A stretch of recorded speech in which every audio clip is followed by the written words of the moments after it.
Toma asiento, por favor, queridos hermanos, y entonces juntos vamos a estudiar esta parte, Romanos 16, versículos 17 a 20, de esta hermosa carta de Pablo. A veces hay personas que me preguntan, hermanos, si voy a comenzar a leer la Biblia, a estudiar la Biblia, ¿qué parte de la Biblia tengo que escoger? Y entonces hay siempre, porque personas están con escoger un libro y empezar desde el principio, ¿verdad?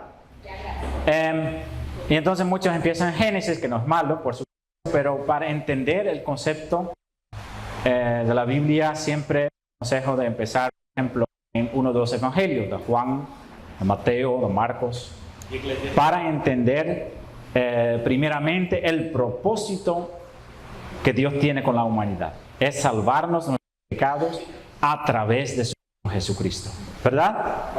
Entonces ese es el mensaje principal de la Biblia. Pero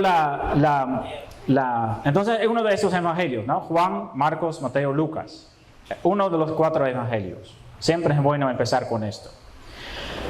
Pero entonces si usted avanza un poquito más y entiende un poco más del evangelio, una de las partes muy buenas para aumentar el conocimiento de la palabra de Dios es la carta a los romanos. En verdad, muchos teólogos lo dicen y yo acuerdo eso con ellos. Si tú quieres entender la voluntad de Dios en su palabra, lea Romanos, estudie Romanos. Y yo sé que es difícil, no es fácil para estudiarlo, pero si usted en verdad pone su parte y va a estudiar las palabras de Romanos, y usted pasa por toda la carta de los Romanos, va a crecer bastante en su conocimiento de la palabra. Por eso hay personas que dicen, la carta a los romanos es la clave para entender la escritura. Y tiene razón, porque está escrito muchas cosas muy importantes. Y entonces cuando Pablo escribió esa carta a los romanos, escribió muchas cosas hermosas. Y al fin de la carta, el último capítulo 16, en que estamos estudiando esta mañana, él va a saludar a un montón de personas en esta iglesia de Romanos. Y cuando él terminó a saludar a todas esas personas, saluda a tal, usted lo puede leer en esa parte. Saluda a Heredión, a Urbano, muchos nombres desconocidos que ni sabemos de su historia. Pero después de eso, él llega al versículo 17 y ahí él va a decir algo que es como una advertencia al último momento, unas instrucciones para la iglesia para poder avanzar bien. Y entonces en esta parte nos vamos a enfocar en esta mañana, Romanos 16, versículos 17 a 20, y yo he puesto como tema sobre la prédica palabras sabias para la iglesia. Hermanos, si nosotros pensamos en la iglesia, ya sabemos todos nosotros que la iglesia no tiene que ver nada con un edificio, ¿verdad? ¿Qué es la iglesia?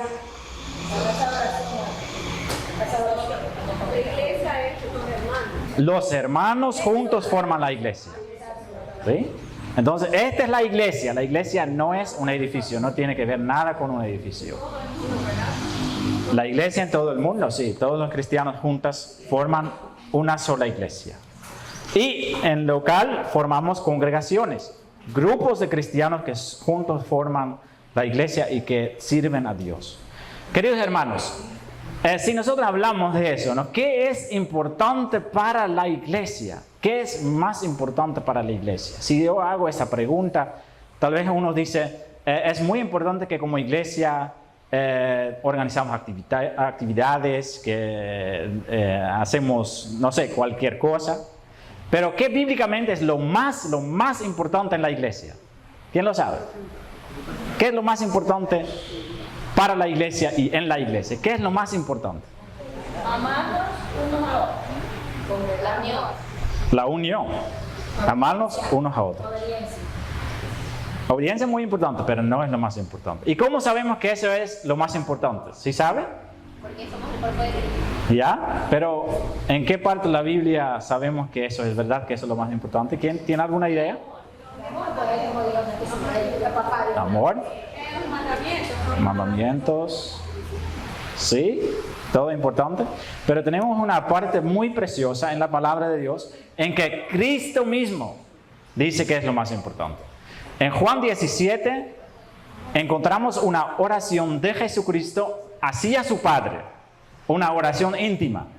Esa oración es única en la palabra de Dios. Y en esa oración Jesús menciona no menos que 3 veces, dice la misma cosa. Dice: Padre Santo, a los que me has dado, guárdalos en tu nombre para que sean uno.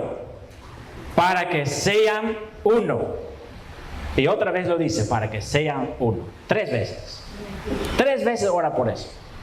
Entonces la unión, el amor, es lo más importante en la iglesia. ¿Por qué? ¿Sí sabe por qué? Si usted va a leer el libro Hechos, usted puede leer cómo Dios, a través del Espíritu Santo, estableció la iglesia, ¿verdad? ¿Y qué fue la razón principal que muchas personas se unieron, querían ser parte de ese grupo? No era principalmente porque ahí escucharon la palabra de Dios. No era principalmente porque tenían muchas actividades para hacer. No es principalmente porque esa gente eran personas más inteligentes o algo así, o que eran más, no sé. La razón siempre que usted encuentra en el libro de Hechos es que otras personas estaban pensando: miran ellos forman una unidad y están juntos, forman una familia en una forma que el mundo no existe. Y personas sentían en su corazón el deseo de ser parte de ese grupo. Y eso es cierto también, porque en Juan 17 Jesús mismo dice: yo quiero que ellos sean uno para que el mundo reconoce que tú me enviaste. ¿Verdad? ¿Y por qué la unión es tan importante? Es porque tú sabes que el gran enemigo de Dios, ¿quién es? Satanás, ¿verdad? ¿Y en qué trabaja Satanás siempre? División. Siempre división. Y entonces, solo observando eso se puede ver lo que es más importante para Dios: unión. Lo opuesto, ¿verdad? Pero no estamos hablando de una unión falsa, que es la tolerancia. ¿Sí sabe lo que es tolerancia? Tolerancia no tiene que ver nada con unión. A veces hay personas que dicen: tenemos que ser muy tolerantes para crecer la unión. No, eso no. Tolerancia no. Tolerancia significa que yo bajo mis normas para poder aceptar a otros. Eso no es bueno. Unión es unión en todo. Un solo sentir, un solo bautismo, un solo Cristo. Eso dice Pablo mismo en la palabra. Ya estamos hablando de formar una unión de verdad. De personas que son de un solo sentir, de un solo pensamiento, que mueven en una sola dirección, que forman un equipo, que trabajan en el mismo propósito. Esa unión estamos buscando. De esa unión estaba hablando Jesucristo en esa oración, ¿verdad? Y entonces Pablo sabe esto muy bien. Él sabe muy bien. Y entonces, pensando en el enemigo, Pablo dice: tú tienes que estar pilas, pendientes. ¿Por qué? Porque si la iglesia anda bien, viene Satanás, tiene sus siervos, lo pone en la iglesia y causa ¿qué? Divisiones. Muy bien. Entonces en el versículo 17 él dice: mas os ruego, hermanos, ¿qué dice? Que os fijéis en los que causan ¿qué? Divisiones y tropiezos en contra de la doctrina que vosotros habéis aprendido, y que os apartéis de ellos. Entonces Pablo menciona 3 peligros que causan las personas que están en la iglesia y que no están pensando en el mismo sentir, que no están enfocados en el mismo propósito, que no trabajan en el bienestar del equipo. Y lo primero es divisiones, que ya no estamos unidos. Eso quiere. Y entonces dice Pablo: fíjase, porque hay personas en la iglesia. Pablo le dice a una iglesia recién establecida, una iglesia que está floreciendo, una iglesia que habla bien, pero él igual sabe. Él igual sabe. Hay personas que están en la iglesia, pero que no son de la iglesia. Y eso no se puede ver por fuera, lo puede ver por las acciones.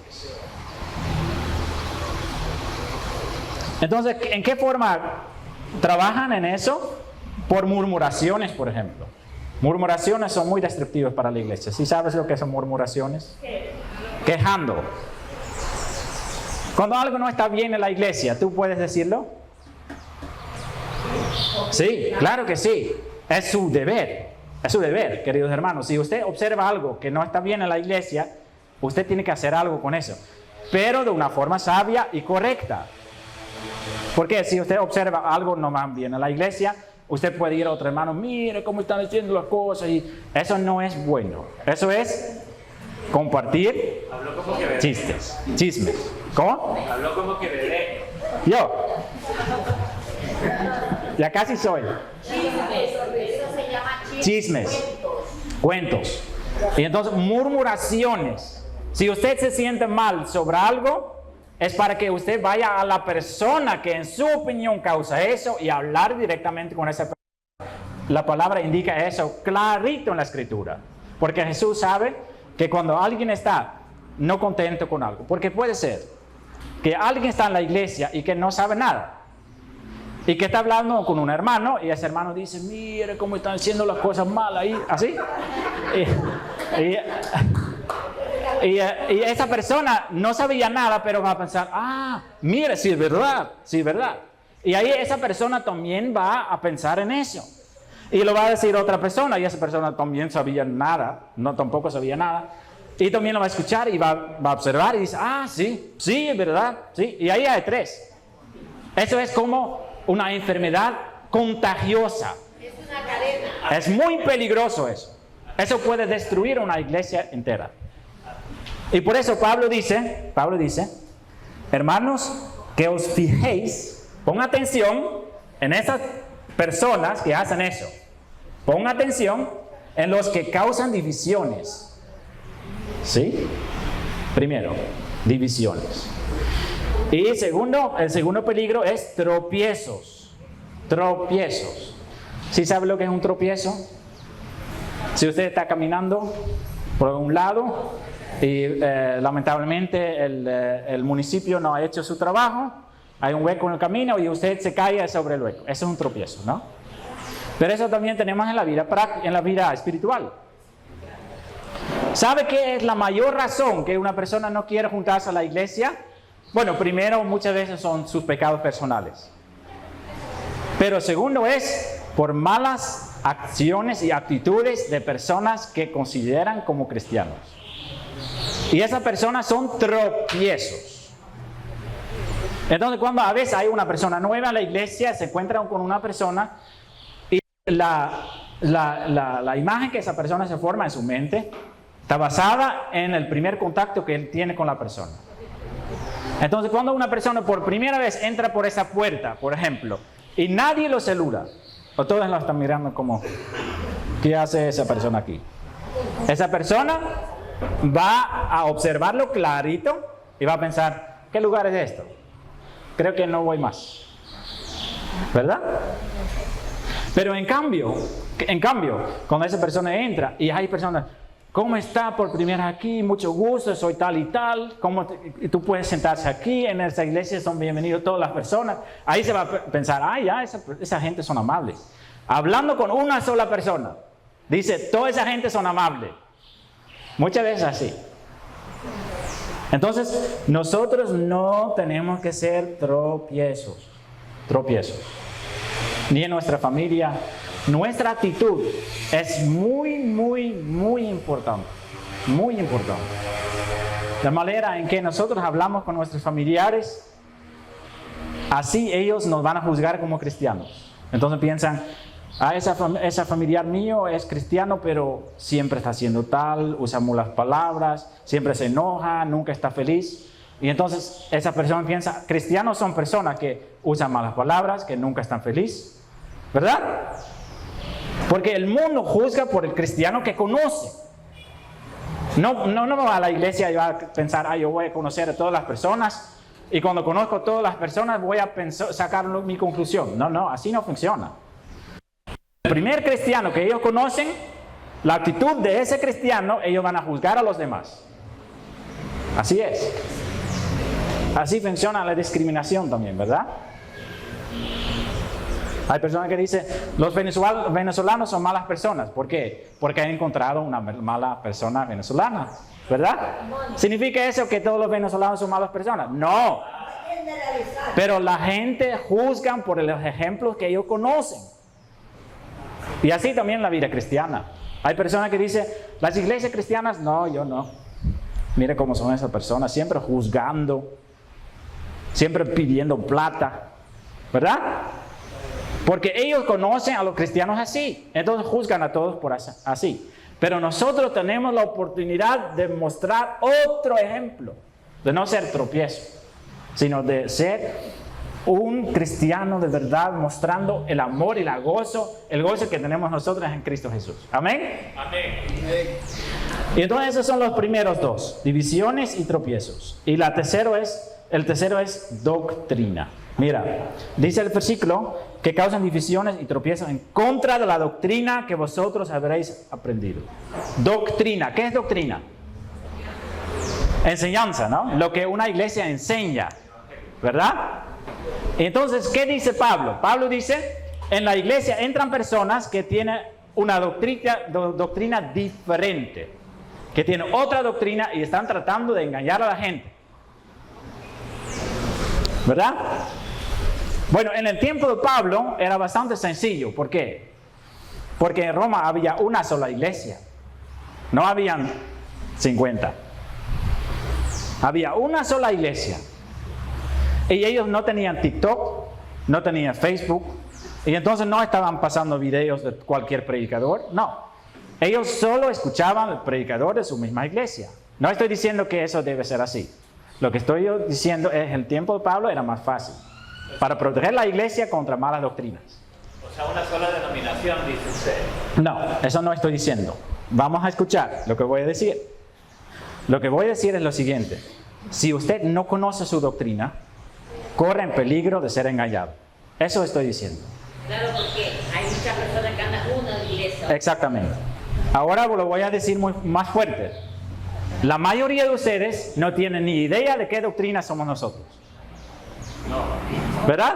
No, porque... ¿Sabe lo que hacen los cristianos? Los cristianos hacen lo siguiente, hoy en día. Van a una iglesia y dice, ¿ustedes son de sana doctrina? Sí, claro. No, nunca he escuchado yo una iglesia que dijo, no nosotros no somos de sana doctrina. Todas las iglesias que dicen de sana doctrina, ¿cierto? Ahí dice usted, ¿y usted enseña la palabra? Claro. Hay una iglesia que dice, no, aquí no enseñamos la palabra, no, todas las iglesias lo dicen. Y entonces, usted puede ver los ojos y pensando, ya entonces ya todo está bien, ¿no? Aleluya, amén. No. ¿Cómo sabe usted que la doctrina es sana? ¿Cómo lo sabes? Hay cristianos que dicen, no, yo hago la pregunta siempre, ¿ustedes son del Padre, Hijo y Espíritu Santo, trinitarios? Sí, nosotros sí creemos en Padre, Hijo y Espíritu Santo. Ya, gracias a Dios, esa es una iglesia de verdad. No, esa no es la doctrina. Esa es una sola doctrina. Entonces,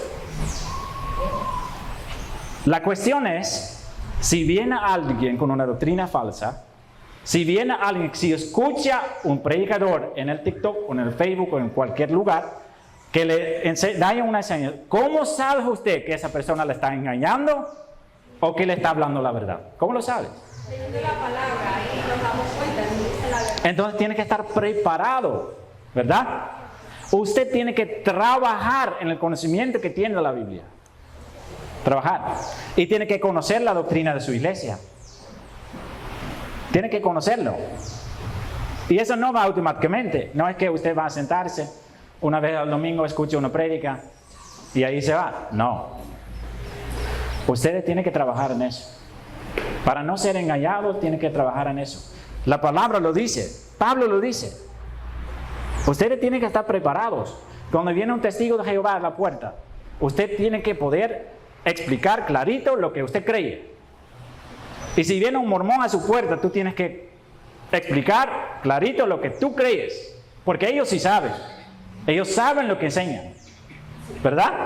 Nosotros no. Si usted va a una iglesia pentecostal y usted va a ver cosas, tiene que tener su opinión sobre eso. Tiene que, no su opinión, sino que tiene que formar su opinión usando la palabra de Dios. Transformándose en su pensamiento. A veces hay personas que vienen a esta iglesia y yo pregunto, ¿usted estaba en otra iglesia? Sí. ¿Qué tipo de iglesia era? Casi igual. Eso significa que tú no sabes nada de doctrina. No sabes nada. ¿Por qué? No sabes la diferencia. Todas las iglesias tienen algo diferente a la doctrina. La pregunta ¿es algo grave o es algo leve? Porque no hay ninguna iglesia igual. Ninguna. Por ejemplo, nosotros ahora estamos vinculándonos un poco más con la iglesia de Betel en San Camilo. Y hablo mucho con el pastor sobre las doctrinas que ellos tienen, para ver qué es la diferencia, porque hay diferencias. Y la pregunta es, ¿podemos aceptar las diferencias? ¿O es la diferencia tan grande que tenemos que decir, no, con esa iglesia no podemos trabajar juntos, porque es muy diferente? Esa es la pregunta. Y para eso usted debe tener conocimiento de la doctrina de la palabra. Porque uno viene y le puede engañar fácilmente. Y sobre todo, lo que es más peligroso, por ejemplo, puede ser que yo caigo en un error. Que yo estoy enseñando algo desde ese púlpito que no es correcto. ¿Y quién me va a corregir? ¿Quién? Nadie. ¿Por qué no? No tiene. Y si usted escucha algo y dice, no estoy de acuerdo, pastor, venga a mí, dígamelo. No le voy a matar. Ahí vamos a conversar. Porque puede ser que yo estoy equivocado. Porque yo soy un ser humano. Claro que sí. ¿Ya? Así debe funcionar. Así podemos guardar todos nosotros juntos la doctrina sana en la iglesia. Y entonces Pablo dice que es un peligro. Queridos hermanos, cuando hay cursos, cuando damos enseñanza en la iglesia y que usted no está, no va a crecer en el conocimiento de la doctrina.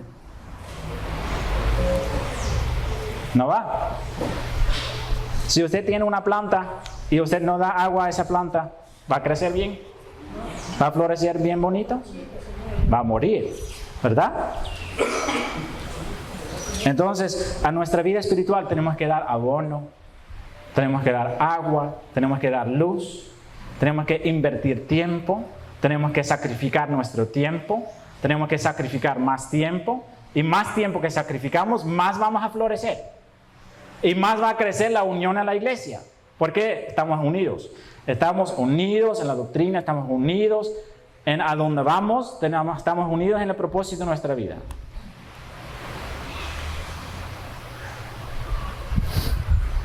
En Efesios 2, versículos 19 y 20, Pablo dice algo hermoso.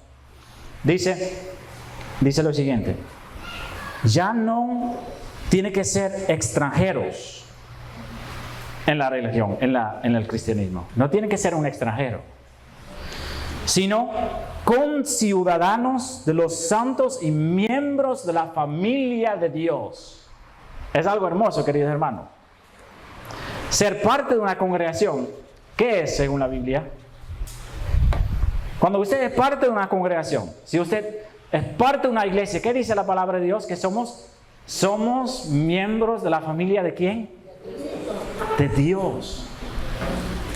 Eso dice en Efesios 4, literalmente. Conciudadanos de los santos y miembros de la familia de Dios. Hay personas que dicen, no, yo sí creo en Dios, sí leo la Biblia, pero la iglesia no necesito yo. Eso es pura arrogancia. ¿Por qué? Porque Dios dice que necesitamos la iglesia. Si alguien dice, no necesito la iglesia, tú eres más sabio que Dios, pues. ¿Verdad? Pero usted dice, no, la iglesia no me edifica. Cuando voy a la iglesia, hay tal, y ese hermano, y tal, y problema, y... ¿Sí?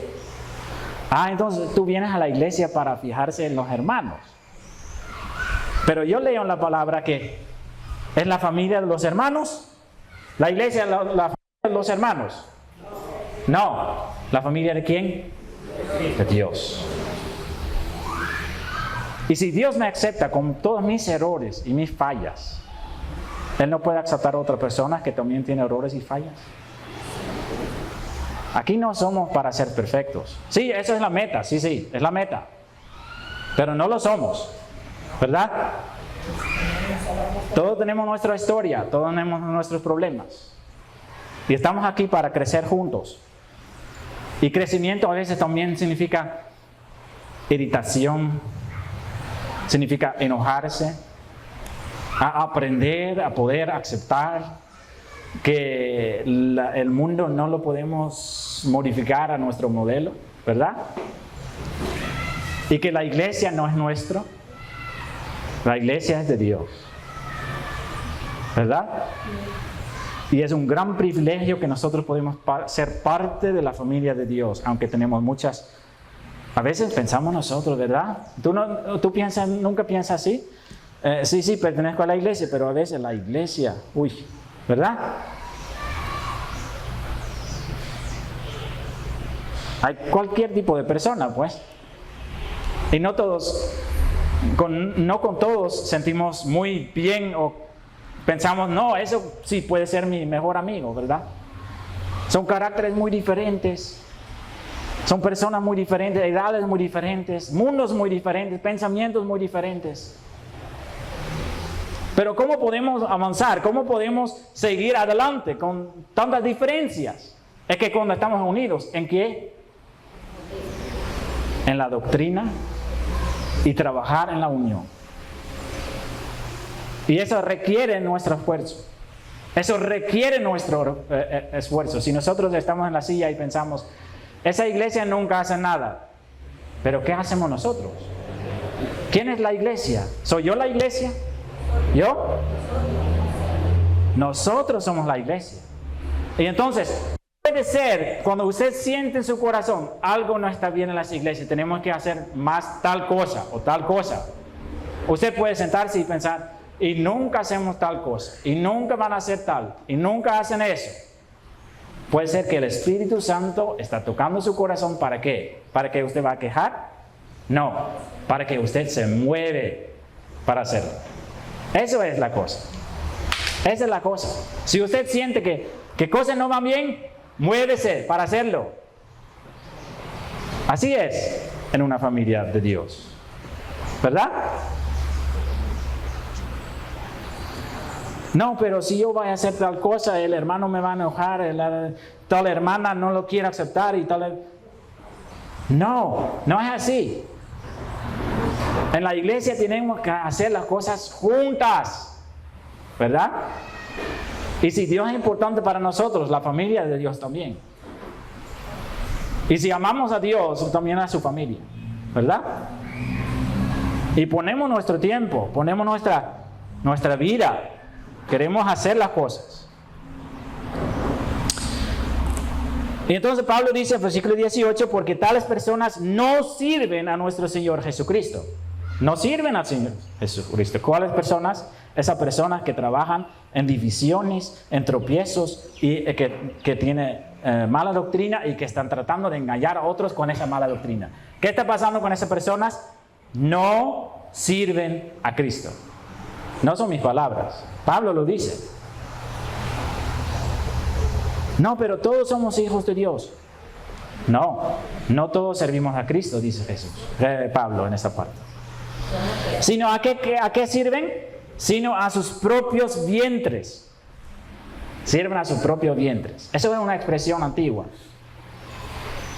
¿Sí entienden lo que significa eso? Si leemos rápido podemos pensar que solo están pensando en comida, ¿verdad? Llenar su estómago. Es verdad, también. Pero esa expresión quiere decir, están pensando en sí mismos. Están pensando en su posición en la iglesia. Están pensando en su dinero. Están pensando en su avance. En lo que opinan la gente de ellos. ¿Verdad? Piensan en su familia. En su propio tiempo. No, yo no voy a dar mi tiempo a la iglesia. Es su tiempo. Lo que yo entendí de la palabra de Dios es que Cristo nos compró. ¿Verdad? Cristo nos compró, ¿verdad? Pero ¿qué compró Cristo? ¿Qué compró de nosotros? ¿Qué compró nosotros? ¿Solo el pecado? Dice la palabra que Él nos compró con cuerpo y alma. ¿Sí entiende? ¿Quién es su dueño? Cristo. ¿Por qué? Porque le compró. ¿Cuánto pagó Él por él? Por ustedes. ¿Cuánto pagó? Su propia vida, su propia sangre.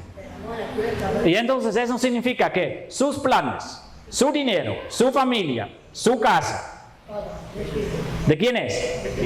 De Cristo. Es de Cristo.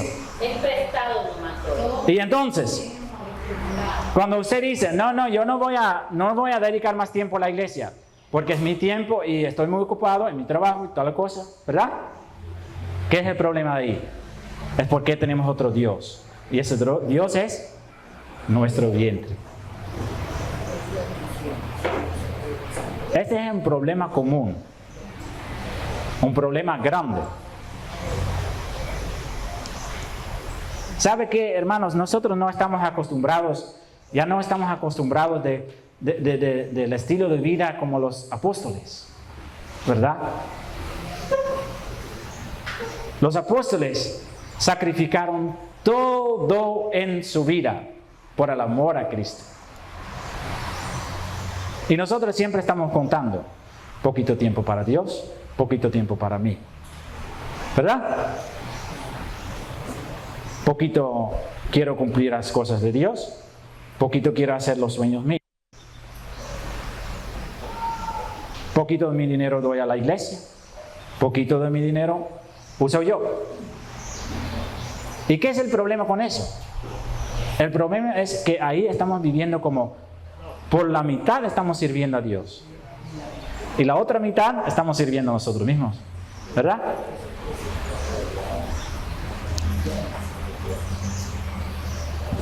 Y cuando digo yo, ya no vivo yo, sino Cristo vive en mí, todos dicen amén. Pero en la práctica no hacemos eso.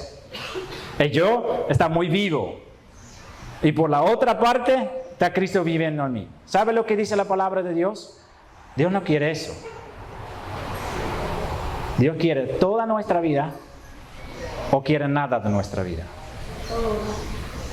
No hay otra opción. Esa opción que nosotros estamos tratando de servir no funciona. Y por eso dice Pablo, los que sirven así a la iglesia, dice, no sirven a nuestro Señor Jesucristo. No sirven. No sirven. Y esas personas son personas bravas, enojadas. No, porque mira cómo están funcionando, cómo están haciendo las cosas en la iglesia. Mira lo que dice la palabra. Dice que con suaves palabras y lisonjas engañan los corazones de los ingenuos. Ingenuos. ¿Cómo se dice eso? Ingenuos. Muy bien. Engaña los corazones de los ingenuos. Entonces no son personas que son bravas o que no son amables o algo así. No. Son personas que saben usar sus palabras para ganar el corazón de su prójimo. Pero no para el bien, sino para destrucción. Hermano, yo quisiera hablar con usted, sí. Venga un ratito, vamos a hablar, ¿no? Siéntase. ¿Se ha escuchado de tal y tal persona? ¿Se ha escuchado eso? Malo, ¿no?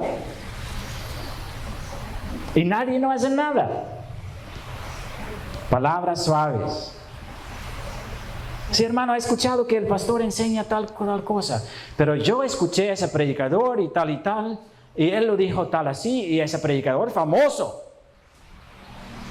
Mientras no es pastor, ¿quién es? ¿Verdad? Y ese pastor lo sabe mucho mejor. Sí, lo sabe mucho mejor. Y así entonces está engañando especialmente a personas que no tienen conocimiento. Eso dice la palabra. Porque dice, engaña los corazones de los ingenuos. Personas que están, como podemos decir también, inocentes. Que no saben nada. Que no saben lo que están haciendo. Que no saben qué destrucción tiene esa cosa en su vida. Por eso nosotros como cristianos tenemos que tener mucho cuidado con nuestras palabras. Lo que decimos de otra persona. ¿Verdad? Lo que decimos a otra persona. ¿Cómo actuamos? Y póngase pilas, dice Pablo. Fíjase, porque hay hermanos que lo hacen. ¿Y qué tenemos que hacer nosotros cuando hay hermanos que lo hacen? Acercarnos a ellos para escuchar las últimas noticias en el... No. Dice, versículo 17, que os apartéis de ellos. Mantener distancia. Si usted sabe que es un hermano que siempre está compartiendo cosas que no construye, sino destruyen la congregación, ¿qué tiene que hacer? Apartarse de esa persona. Apartarse no significa no decir nada. Eso significa tratarlo con amor, estar con él, pero no gasta su tiempo en escuchar esas cosas. ¿Sí me entienden? Porque eso destruye su vida y destruye la iglesia.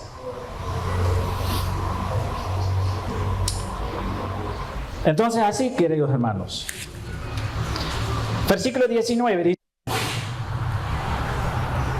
porque vuestra obediencia ha venido a ser notoria a todos.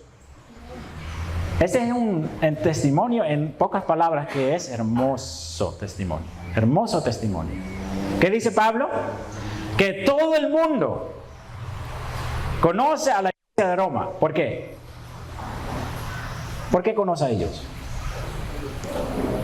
Porque dice el versículo 19, porque vuestra obediencia ha venido a ser notoria a todos.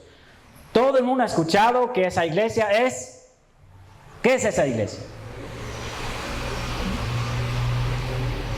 ¿Qué dice esa primera parte de ese versículo? ¿Qué es esa iglesia? ¿Qué ha escuchado todo el mundo? Esa iglesia es obediente. Esa iglesia es obediente. ¿A quién? Jesús. Cuando una iglesia está obediente a Cristo Jesús, ¿qué significa que hace? Significa que cumplen los mandamientos ¿de quién? De Jesús.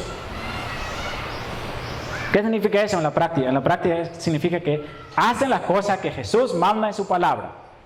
Sí sabe que, bueno, esa es una predica aparte, pero para decirlo breve, todos nosotros pensamos, cuando pensamos en los mandamientos, ¿en qué pensamos? En los 10 mandamientos, ¿verdad? Lo primero lo que nos ocurre es los 10 mandamientos. Lamentablemente, ¿por qué? Porque nosotros no somos llamados primeramente a obedecer los 10 mandamientos. ¿Sí sabe? No. Encuentra un pasaje en el Nuevo Testamento que dice eso. Que nosotros somos obligados a mantener los 10 mandamientos. Que los 10 mandamientos son lo más importante para nosotros. Encuentra un solo versículo, por favor. No lo va a encontrar. Busca. No hay. ¿Sabe lo que usted encuentra en el Nuevo Testamento? Que nosotros somos obligados para obedecer los mandamientos de Jesús. Eso es otra cosa. La meta es mucho más alta. Los 10 mandamientos dice, no matarás. Pero Jesús dice, ama a tu enemigo. ¿Entienden la diferencia? Los 10 mandamientos dice, no robarás. Jesús dice, si alguien te quita una cosa, regálale otra. Los 10 mandamientos dice, no matarás. Jesús dice, si uno te da un golpe en la mejilla, ofrécele al otro. Esos son los mandamientos de Jesús. Nosotros no somos obligados para mantener los 10 mandamientos. Nosotros somos llamados para obedecer a los mandamientos de Jesús. Y una cosa difícil. Jesús dice, si usted encuentra un necesitado en la calle, ¿qué tenemos que hacer? Gracias, Señor, que no soy así. Gracias. ¿Verdad? No. ¿Qué tenemos que hacer? Ayudarlo. ¿Por qué? Mandato de Jesús. Si la palabra dice bautícense, es porque Cristo dice bautícense. Cuando la palabra dice, Jesús mismo dice, si tú no estás ayudando a tu prójimo necesitado, ¿qué va a decir el Padre en el día del juicio? No te conozco, no te conozco.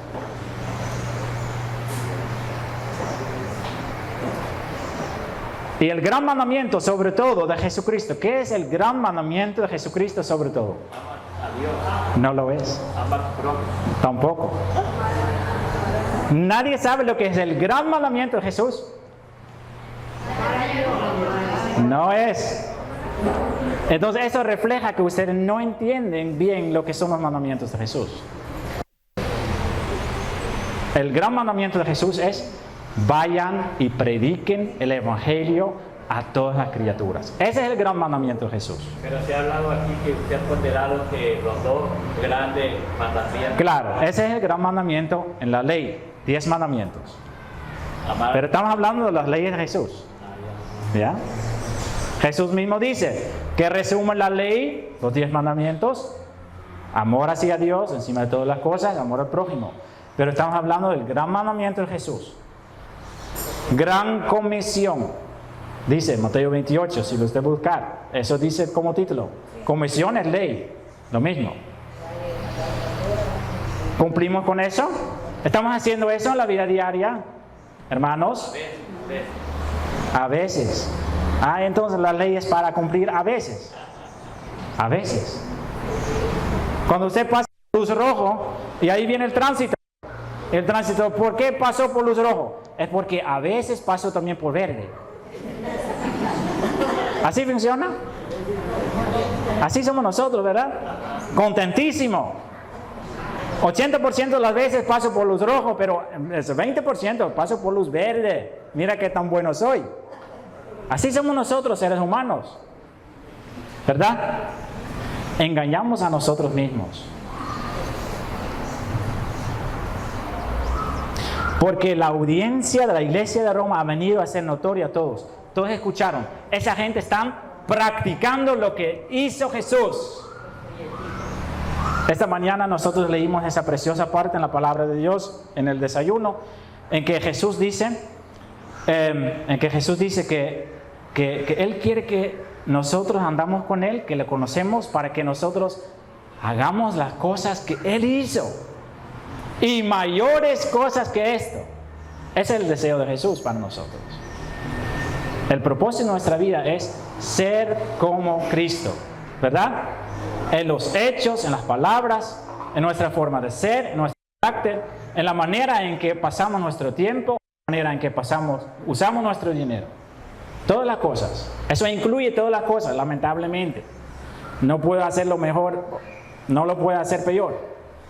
Pero usted tiene que entender, si usted entrega todas las cosas en las manos de Él, le va a cuidar. Muchos problemas que tenemos nosotros en la vida es porque no queremos entregar todas las cosas en las manos de nuestro Padre Celestial. Que no queremos dar el volante en las manos de Jesús. Nosotros queremos manejar nuestra vida.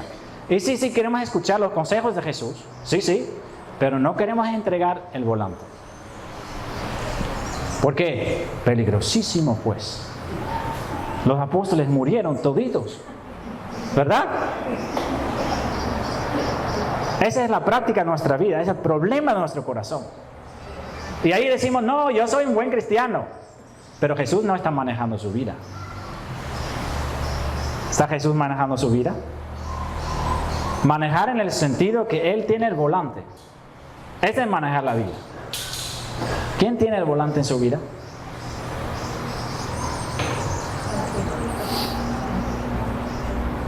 Ahí dice Pablo, así que me gozo de vosotros. Entonces él tiene gran gozo que la iglesia anda en obediencia. Pero, ese consejo. Quiero que seáis sabios para el bien. Sabios para el bien. Sabios para hacer buenas cosas. Para la iglesia, para su prójimo, para el mundo perdido, hacer buenas cosas, ser sabios, toda nuestra inteligencia para hacer buenas cosas para Dios.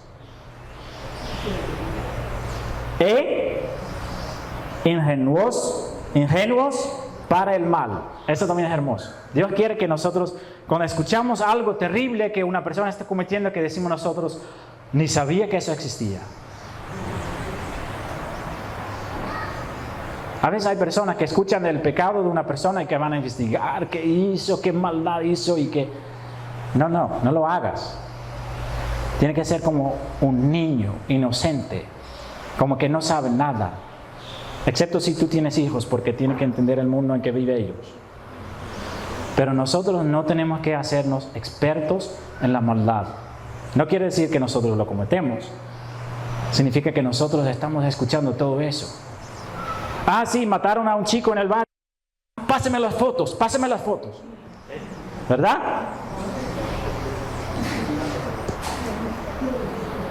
Ah, terrible. No es para, ¿verdad? Ese es justo lo que dice Pablo. Eso le hace sabio o le hace inteligente en conocer la maldad. Pero la palabra dice, tú tienes que ser inocente en la maldad. Inocente. O sea, preguntar, ¿por qué lo mataron? ¿Por qué? Así hay que preguntar. ¿Quieren un ejemplo? Ah, que era criminal, ¿no? Pablo, lo que Pablo quiere decir, para darle un ejemplo, claro, ¿no? Que usted escucha la palabra pornografía y que usted dice, pornografía, ni sé lo que es. Eso es inocente. ¿Ya? En eso tenemos que trabajar. La maldad no me interesa. No quiero saber las cosas locas que cometen. ¿Ya? Si matan a alguien, pues, sea así. Nosotros predicamos el evangelio a ellos. ¿Verdad? Porque muchas veces también el miedo crece, ¿verdad? Si Dios nos llama para proclamar el evangelio, en el barrio decimos, no, ahí no voy. ¿Por qué? Porque alguien me enseñó muchas cosas malas de lo que ellos cometen. Ah, entonces usted se hizo sabio en la maldad. Pero si usted no sabe, usted anda adentro y dice, yo no sé nada, yo solo voy a predicar. ¿Verdad? Nosotros no. Tengo miedo. ¿Verdad? Miedo. ¿Por qué?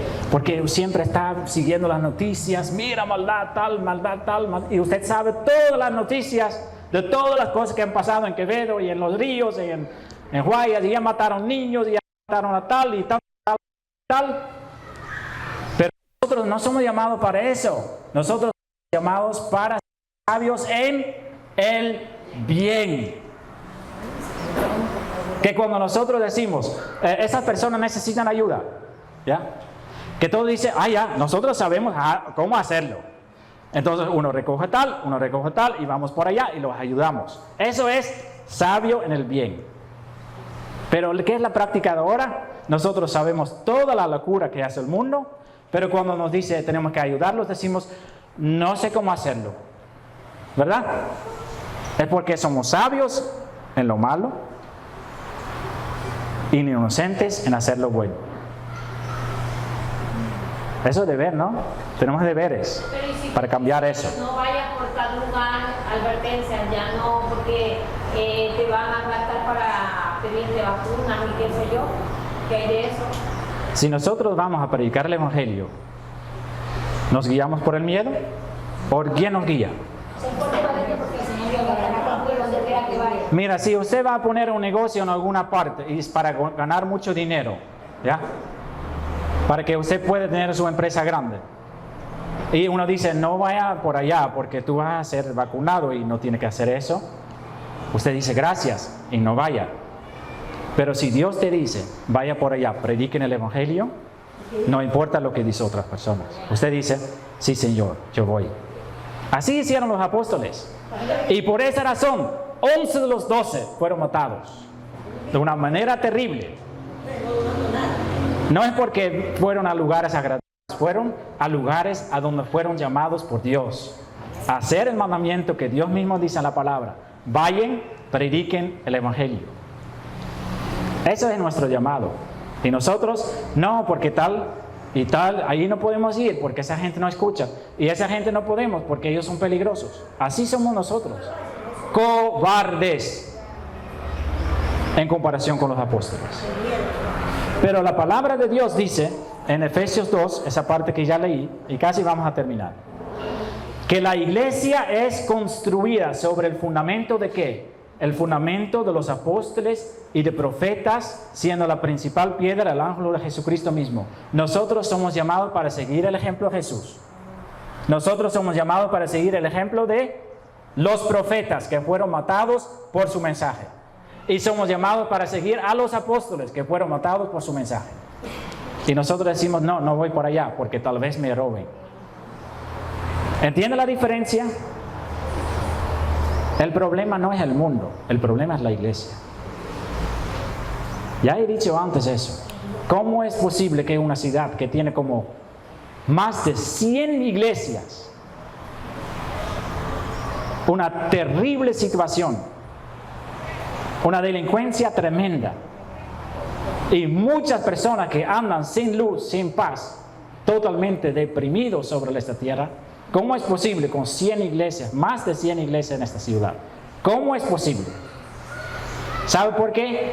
Porque la iglesia no está mostrando la paz y la luz de Cristo en la oscuridad de este tiempo. Este es el problema. No es el gobierno, no es la policía corrupta, no son los jueces, no son los fiscales. El problema es la iglesia. La iglesia. Si fuera así, que podemos decir, una ciudad en que no hay iglesias, podemos decir, ya, lo podemos entender porque no hay esperanza, no hay iglesia, no hay mensaje, no hay evangelio. Pero la situación en Quevedo no es así. En Quevedo hay iglesias. Y mientras un montón de iglesias hay aquí, no hay mejoramiento de la situación. Entonces, ¿quién tiene la culpa? ¿Quién? Nosotros. No lo crees, ¿verdad? ¿Quién tiene la culpa?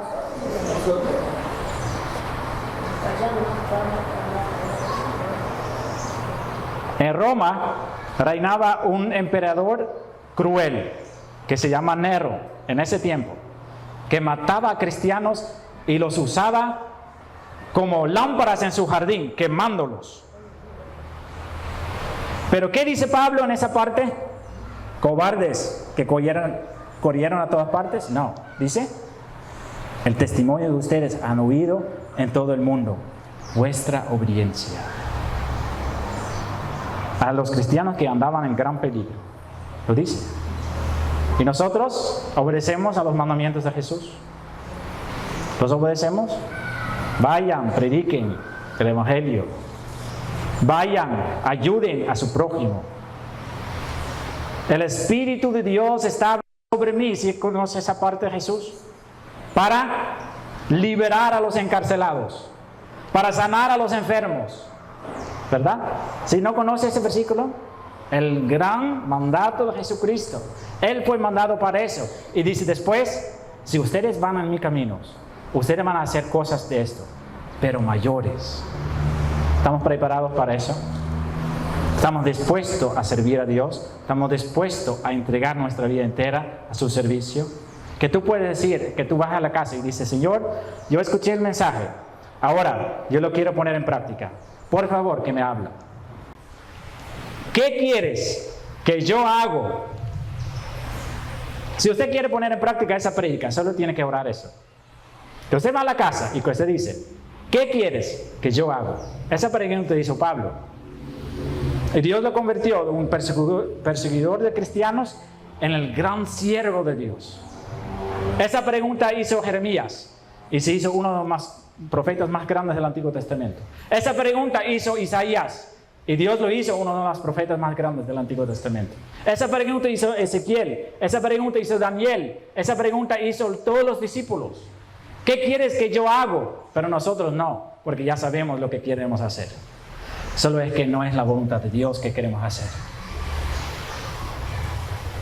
Este es un reto. Así le decimos, ¿no? Un reto. El reto para su vida es, vaya a Cristo y ora esas palabras. ¿Qué quieres que yo haga? Nada más. Pero yo estoy seguro que algunos de ustedes no lo van a hacer, porque tienen miedo. Tienen miedo que Dios le va a usar de una manera que a usted no le gusta. ¿Verdad? Yo lo hice una vez y Dios me dijo, vende su empresa, deja todo atrás. No, Señor. Pero al momento que tuve que hacerlo, no tenía nada en mi corazón que como lamento o que me sentía mal. yo dejé todo atrás con gozo. ¿Por qué? Porque Dios quitó el amor por ese mundo de mi corazón. ¿Tiene miedo? Si tú quieres disfrutar cómo es servir a Dios de todo corazón, haga esa oración. Queridos hermanos, yo empecé con eso. ¿Cómo tenemos que trabajar en la unión? Es tener el mismo propósito en nuestra vida. ¿Qué tiene que ser el propósito en nuestra iglesia? Es que tenemos que trabajar como equipo, de enfocarnos en la gran meta, que es hacer más grande a Cristo en nuestra propia vida y juntos como iglesia. Y ya no pensar en todas esas cosas que no son importantes para Dios. Y que podemos decir con Él, ya no vivo yo. Ya no vivo yo. Mis deseos, mis cosas, las cosas que son importantes para mí, todo eso está muerto. Sino Cristo vive en mí. Y entonces Él define mi vida. Disculpe que estoy aumentando un poquito. Salmo 133 dice: mirad cuán bueno y cuán delicioso es habitar los hermanos juntos en armonía. Y dice algo más. Dice al fin de ese salmo lo siguiente: porque allí envía Jehová bendición. Bendición. ¿Sí quiere recibir bendición? Trabaja en la unión. Trabaja en ese propósito que Dios tiene con la iglesia. ¿Y qué más dice? Bendición, ¿y qué más? ¿Lo conoce? Y vida eterna. Vida eterna está prometido. Si nosotros trabajamos en la unión, Dios nos regala vida eterna. Y Pablo termina la palabra con esto. Dice: la gracia de nuestro Señor Jesucristo sea con vosotros. Dice que si trabajamos en eso, si trabajamos en las buenas cosas, si trabajamos en aumentar el conocimiento de la palabra, dice que el Dios de paz aplastará en breve a Satanás bajo vuestros pies, bajo nuestros pies, para aplastar a Satanás. Satanás reina en esa ciudad, pero si nosotros vamos a hacer la voluntad de Dios, Dios nos va a permitir para que nosotros, porque eso dice, no dice que Dios va a aplastar a Satanás, dice Dios de paz aplastará en breve a Satanás bajo nuestros pies. Eso. ¿Estamos listos para eso? ¿Estamos listos? ¿Estamos preparados para la guerra? Hermano, no llevo a casa lo que usted está diciendo del evangelio, pero los folletos donde en el trabajo... También lo puede usar, sí, folletos siempre tenemos. Yo le voy dando. Muy bien, pero no solo con palabras, tenemos que mostrar nuestra actitud, que servimos a un Dios que es amor, paz y verdad. Amén. Amén.